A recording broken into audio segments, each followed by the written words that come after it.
welcome.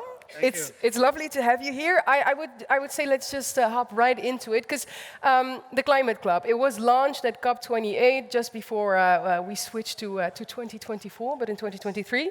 Can you maybe share with us what has happened ever since its launch? How is it planning to sort of act out its agenda so far?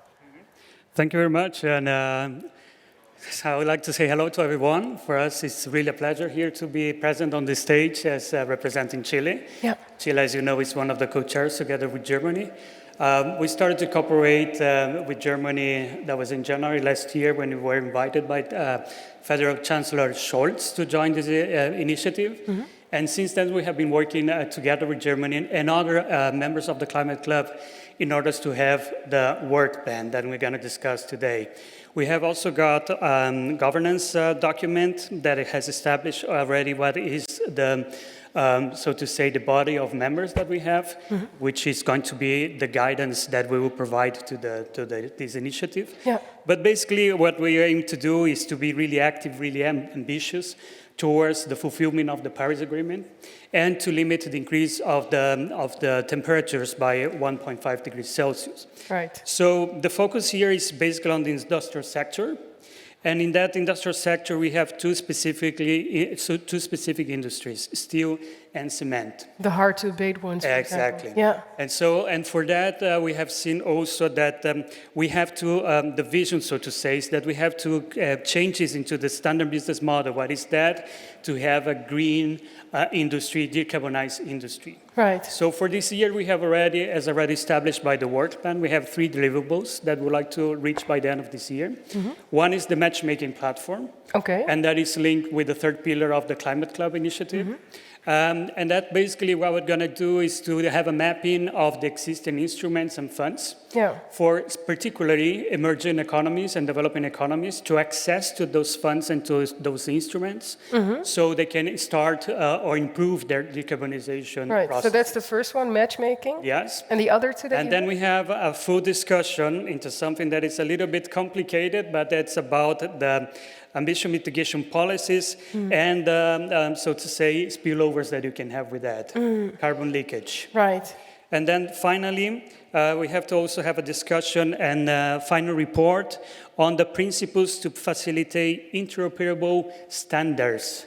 When we talk about green steel, what we're talking about. So firstly, to have an understanding about what is the concept, and then what are the standards that can be comparable among each other. Right, so it's also about harmonization in that way, because if you can't compare it, how is it? Which is really needed. Okay. You're pinpointing something that is urgent here. That's also something we might be tapping into in the deep dive in a little bit. But before we do, so you're doing a lot already, and I love it that you have these goals for this year, because that is sometimes something that we're missing, right? We have a lot of goals for in the distant future, which is great. Not saying it's not great, but it's great. But sometimes it's good to be effective on this year. Can you maybe shed some more light on what sort of policies that you want to bring in place? Yes, in particular when it comes to the first pillar that's relating to climate change. Right. So there we have a lot of work together with the Interim Secretariat. Yeah. We have a very good Interim Secretariat, which is composed by the IEA and the OECD. And together we have been working in advancing in ambitious and transparent in climate change policies, so to say. Yeah, okay. And then we're going to have 2 main focus for this year. The first one is to talk about this, the side effects of having these ambitious mitigation policies, what do you mean which with are side effects? segmented, the spillovers, and then the carbon leakage.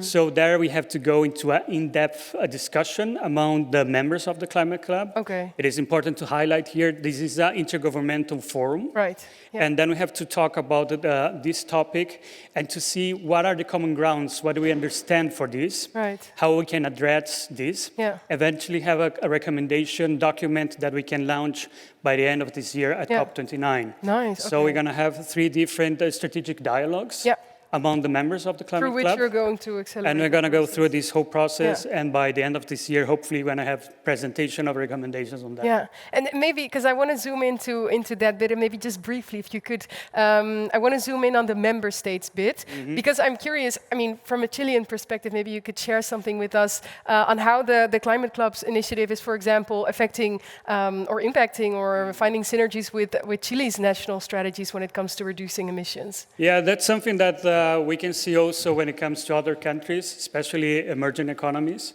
that we have undertaken different policies for the decarbonization of our industries, our Yeah. economy. Yeah. For instance, in our case, we have got decarbonization of our energy matrix. We have some initiatives also when it comes to the mining sector and even the industry sector, specifically the steel industry in Chile. Right. And for that, for instance, we have used our own hydrogen, green hydrogen production in the country for decarbonizing those industries. Yeah. But then in the case of the steel industry, Yeah. then you come to the idea, okay, is it now this steel production a green steel? And that's something that we all sharing in this group. Yeah. Right? It's the definition Very of a good. green steel. Yeah. And then comes the CBAM discussion. Yeah, the And carbon. then you border. can see the relevance of the topic. And Yeah. as I said, the idea is to have all of these recommendations and shared information by the end of this year. Yeah. COP29 is going to be the place where we're going to launch all these reports. Okay, so we have something to look forward to, but it's good, as you Yes. say, because what I really take from your story is it's a place where, countries that are paving the way forward, they come together, but they also share what they're bumping into, what the challenges are Yes. that they're facing. Yes. Francisco, thank you. I do have to end it here because we are racing through time, but that's always the case when you're learning new things. So I really want to thank you for sharing Thank your you. insights. Thank you so much.